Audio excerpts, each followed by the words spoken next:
just telling you that the amount of information that this one singular judge has to go over is monumental. And as soon as she gives her decision, it's going on appeal, right?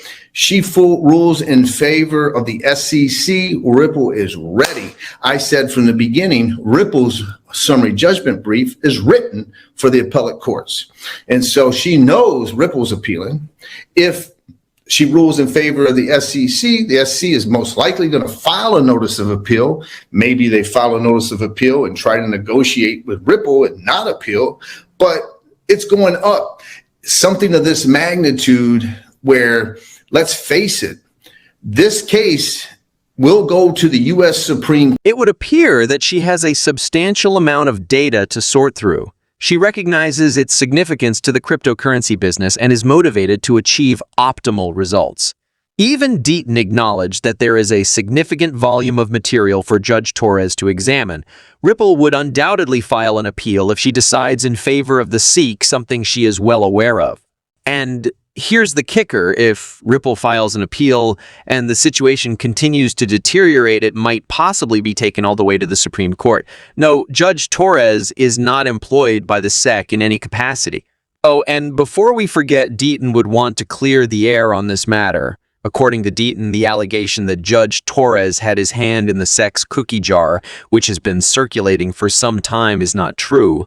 He explained that if she had been working for the SEC, she would not have ruled against them when it came to him and his emails, since she would have been biased against them. I suppose that means we need to practice more patience. It is important to keep in mind that all of the briefing for the summary judgment in the Ripple case was finished in the month of December 2022.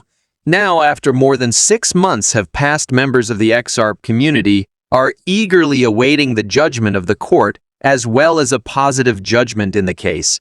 Returning to what kicked off the discussion, an active member of the XRP community by the name of Mr. Huber provided a screenshot of some information that he had discovered online on the amount of time it might take a court to examine legal papers and make a decision on requests for summary judgment.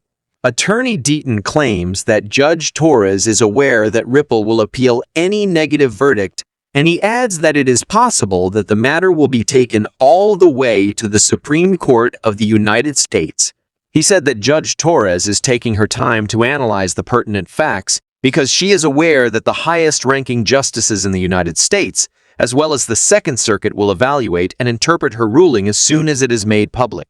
Additionally, Deaton mentioned Bitcoin in his remarks. It's possible that individuals aren't selling Bitcoin if over 80 of it hasn't moved at all in the past 24 hours. I am quite curious to find out what happens with that proportion when it reaches 50,000 and 75,000. On June 26, a well-known cryptography specialist by the name of Will Clement discussed some fascinating information provided by Stanley Druckenmiller. When the price of Bitcoin sank to roughly $3,000, it would appear that an astounding 86 of the people who had purchased Bitcoin when it was trading at $17,000 decided to keep their BC rather than sell it. That blows your mind, doesn't it? And here's something else that could blow your mind. Despite the fact that Bitcoin has made a comeback and nearly doubled in value, there is still an insane quantity of BTC that hasn't moved in at least a year. A new all-time high for the amount of unprocessed supplies is being established each and every day. But hold on, because of the unprecedented demand for Bitcoin applications, its price has rocketed from $25,000 to over $31,000, setting a new all-time high for the year. The United Kingdom has replied, "Forget it, we'll do it." It evolved into what is today known as the Eurodollar market, which is the market for borrowing and lending dollars that is located overseas. That results in a market of an unknown size, but for the sake of argument, let's say it's worth $400 trillion. Well, and then there was the United States, which is where the major breakthrough in derivatives occurred. The United States has the Chicago Board of Trade, which is responsible for futures trading, options trading, and all of this other stuff. However, we are beginning to figure out more intricate structures such as swaps. And the United States of America bans its own banks from doing so by utilizing regulatory capital. They are stating that this is not acceptable because it is ineffective, that can't be done at all. The United Kingdom and the rest of Europe said, Well, since it's such a big deal, we'll just regulate it and let it happen. This has occurred in the past. That results in a market worth $1 quadrillion. Because of this, each and every bank beginning around 1985, and especially after the Big Bang in London, fell victim to the financial crisis.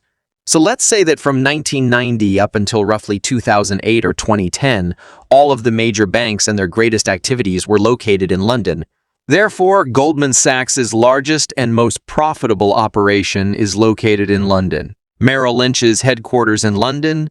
The fact that Merrill Lynch was once a brokerage firm makes it unique. However, J. Morgan's offices were all located in London.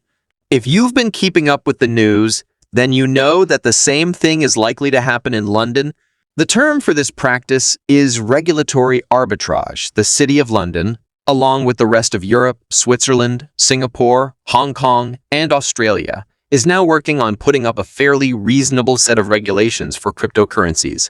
Okay, there's the company's former trading section that dealt with Eurodollars, derivatives, and foreign currency. They also dealt with these kinds of transactions. Everyone has their own set of regulations in place. The United Kingdom will end up with the lion's share because it is the center of the middle, and before you know it, everyone including Coinbase and Gemini will have relocated to London. According to XRP, there are currently 3 significant shifts taking place in the global monetary system. According to XRP, there are currently 3 significant shifts taking place in the global monetary system. 1. ISO 2002, standard for all global payments, including remittances and payments made across borders.